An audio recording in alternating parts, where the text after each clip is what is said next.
Budbura na natin ng ating spring onion. And there you go. Ayan, so ginataang lambay. Ang sarap nito. Let's eat. Hi everyone! So for today's video, magluluto tayo ng lambay. So tara, papasarapin natin ito. Simulan na natin. Maghihiwa muna tayo ng mga spices.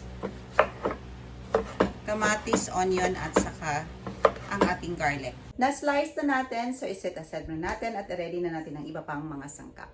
Hiwain natin into half ang ating lambay.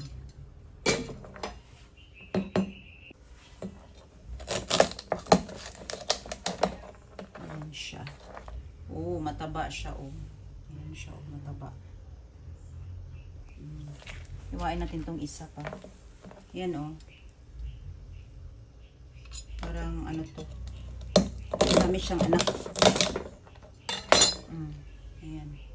Mataba. Ito na nahiwa na natin. So, ready na ito para lutuin.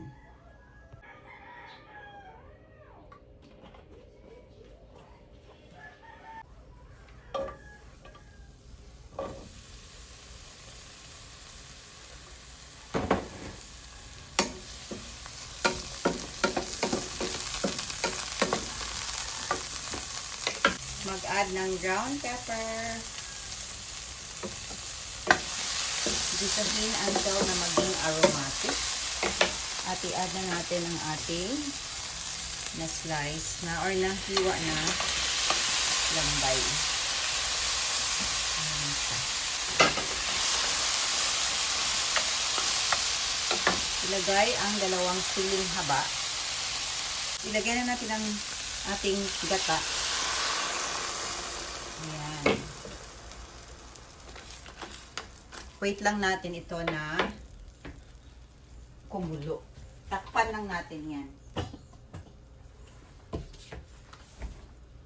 Takpan ng mga ilang minuto.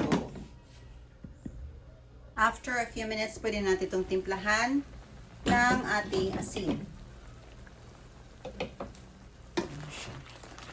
Pagkatapos tikman natin and adjust the taste according to your preferences.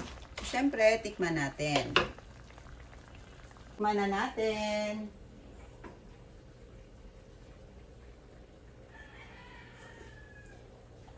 Wow! Sarap! Grabe! Approve! Budbura na natin ng ating spring onion. And, there you go, ang ating kinataang alimasag or lambay. Ayan, so ginataang lambay. Ang sarap nito. Let's eat.